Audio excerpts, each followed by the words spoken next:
أعوذ بالله من الشيطان الرجيم. بسم الله والصلاة والسلام على رسول الله وعلى آله وصحبه أجمعين، أما بعد. إخوة الكرام وبلي إسلام ققاري كقالي بكجر تنتي سلامتان جاللا سلامتان ورجنتا إسن هاجيسو. السلام عليكم ورحمة الله وبركاته. إخوة الكرام والإيمان وبلي إسلام في إيمانا قرص قبابا قياء الرا لبوتي يافي لبوتي سنف دامو بربادو خنا خيستي متدورين تينيا تنقياء الرا أكجتو جارسا في جارتين إلمان درتي والهلولينا أبام مناتي في هاتي منا إلمان درتي ولن الربسنا جارسا في جارتين إلمان درتي ولن تكيسنا هذا في أبام منا إلمان درتي ولن أبارنا هذا في أبام منا إلمان درتي همتو ولن جئنا والهربنا ولن شفكنا همتو ولن ديبسنا والدرن دابتنا يو آرن اللين دفي شيطاني ولتنا مخاسي بك إتي ولن دبتن akka itti waliin dubbattan jecha akkamii akka walitti darbattan waan kana hunda ifirraa laaluunu bareedaadha jechuu. Obboleeyyan islaamaa haalli haadhaa fi abbaan mana keessatti agarsiisan guddina ilmaaniitiif akkaan barbaachisa. Akkuma gorsa adda addaa keessatti yeroo hedduu wal yaadachiisnu ilmoon teenya xixiqqoon amma lafarraa ol kaatee guddachaa jirtu wanni isiin laallachaa guddattu amala keenya gocha keenya haalaa fi amala nuti mana keessatti mul'isnu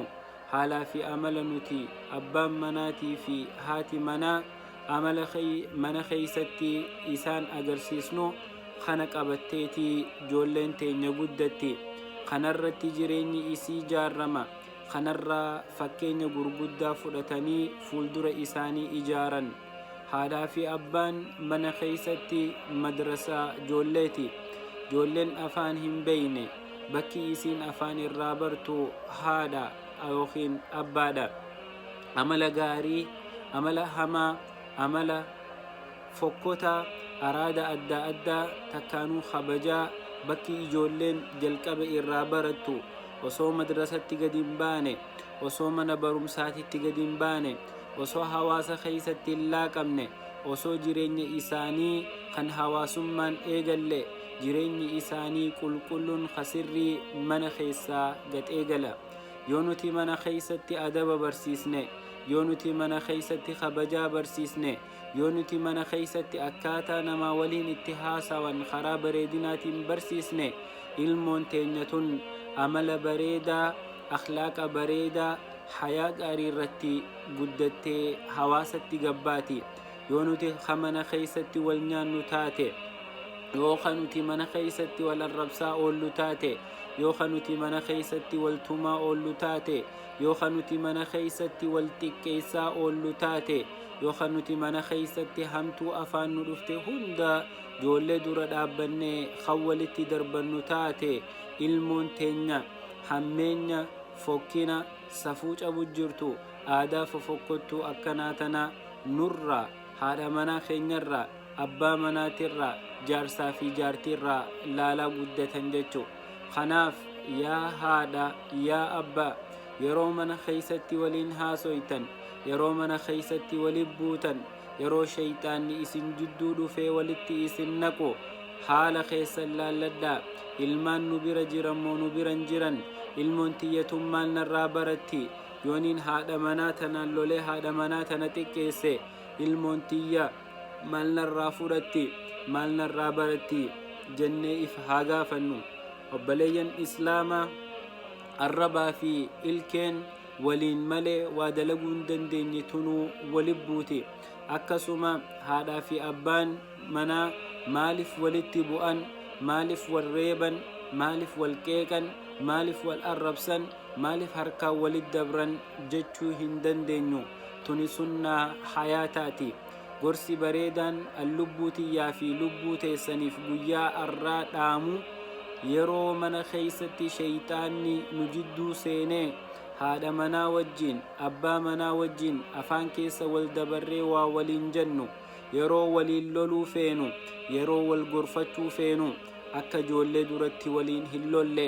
akka ijoollee duratti waliin arrabsine akka ijoollee duratti waliin tumne akka ijoollee duratti wal hin xiqqeessine gaafa shayxaanni mana keenya dhufee mana keenya jiisuu deemu yoo ilmoon nu bira jiraatte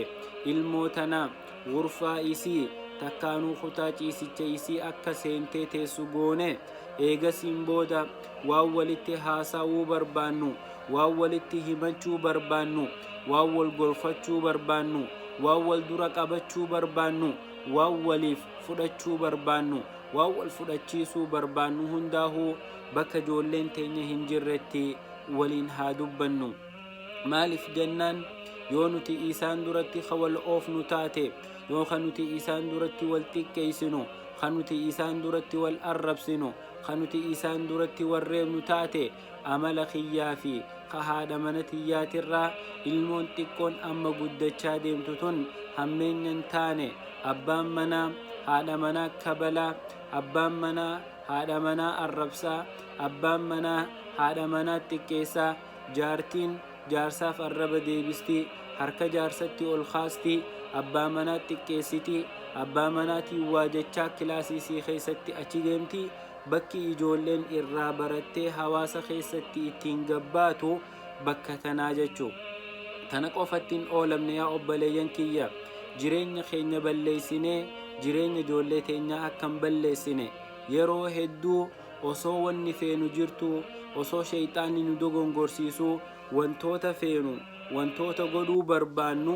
ilmaan keenyaaf jennee fuuldura ilmaan keenyaatiif jennee wantoota hedduu irra haa dabarru. maaliif jennaan dhiibbaan haadhaa abbaarraa ilmaanitti dabartu tajoolleen umrii isii guutuu hin irraanfanne yoo nuti gizee hunda wal oofnu taate yoo kan nuti gizee hunda wal arrabsinu taate ilmoon akka waan gaariititti tana nurraa fudhattee tana nurraa barachaa deemti. kanaaf obboleeyyan kiyya obboleeyyan islaamaa yaa warra rabbiin haada funyoo laa ilaaha illallah muhammadun rasuulullaatiin walitti hidhe wal jaalachiise abbaa manaatii fi haadha manaa walitti godhe ilmaan gaggaarii dasii ijaa jidduu baase gaafa rakkoon dhufte osoo waa waliin hin jenne osoo waa walitti hin darbanne osoo waa waliin hin jenne ilmaan keenya haa laallannu. yoo ilmoon nu bira jiraatte haa obsinu ilmoon nu bira jirtu tana kaasnee bakka biraa akka dhayxu haa goonu. obboleeyyan kiyya obboleeyyan islaamaa fuuldurri ilmaan keenyaa fuuldurri ijoollee teenyaa akhlaaqni gaariin amalli bareedaan bakki isaan ittiin baratan madrasaan jalqabaan yuunivarsiitiin jalqabaa manni barumsaa guddaan ilmaan keenya tadriiba takkaanuu leenjii gahaa ittiin arkatan mana keenya takkaanuu adeemsaa fi gocha jecha haalaa fi amala nuti mana keessatti mul'isnurraahi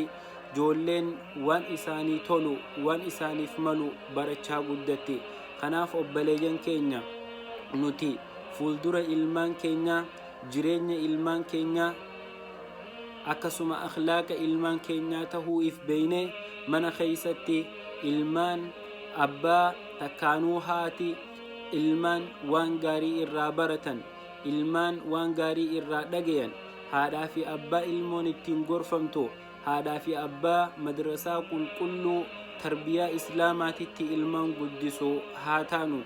koottaa yaa jaarsaa fi jaartii yaa abbaa manaatii fi yaa haadha manaa koottaa ilmaan keenya duratti wal hin lollu koottaa ilmaan keenya duratti wal loluu arrarraa haa dhaabnu ilmaan keenya duratti wal arrabsuu arrarraa haa dhaabnu ilmaan keenya duratti wal xiqqeessuu arrarraa haa dhaabnu ilmaan keenya duratti wal cafaquu arrarraa haa dhaabnu hamtuu afaan nu dhufte hunda waliin jechuu ilmaan keenya duratti arrarraa haa dhaabnu. gaafa ilmoo teenya agarre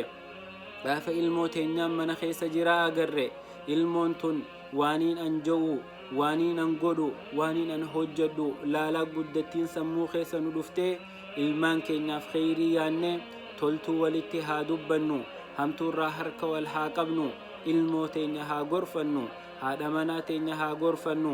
ikhwata alkiraami wal iimaan ilmaan nuti mana keeysatti guddisaa jirru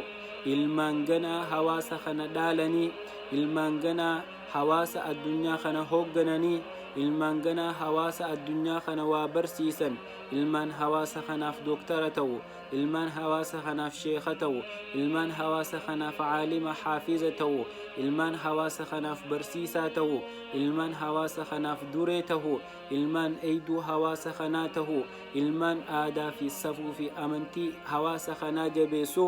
akka mana keeysatti guddisaa jirru if haa hubannuun isiniin ja'a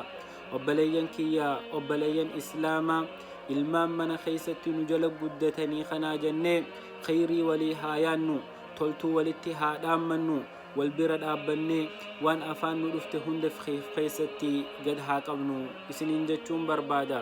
gorsii kiyya kaniin lubbuu tiyyaa fi lubbuu teessaniif guyyaa arraa dabarsuu barbaade kana fakkaata obboleeyyan kiyya obboleeyyan islaamaa